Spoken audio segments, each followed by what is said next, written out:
Sejak merebaknya wabah virus corona secara tidak langsung mempengaruhi distribusi produk buah impor ke Indonesia. Salah satu pedagang buah di Kota Palembang, Ardi, mengatakan saat ini stok buah impor seperti anggur, lemon, dan jeruk sudah sulit didapatkan. Bahkan kalaupun ada, harganya akan sangat mahal. Seperti lemon, jika per petinya dihargai sekitar Rp400.000, kini Rp1.050.000 per peti.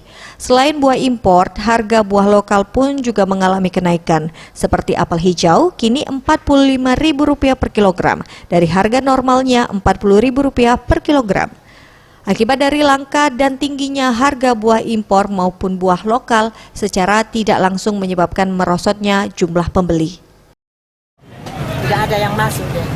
Anggur tidak ada, lemon tidak ada, sangkis tidak ada. Banyak yang tidak. Itu melonjak itu sejak kapan Pak? Pas mulai dari kejadian ada penyakit itu.